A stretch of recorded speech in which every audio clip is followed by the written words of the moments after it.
a Buggysnuggle's really easy to do.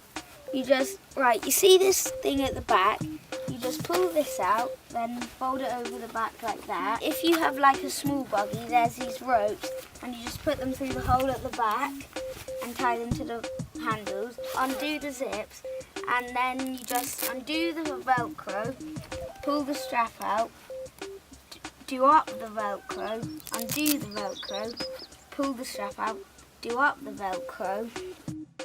Then you just pull the leg straps through like that. Then you just zip it back up.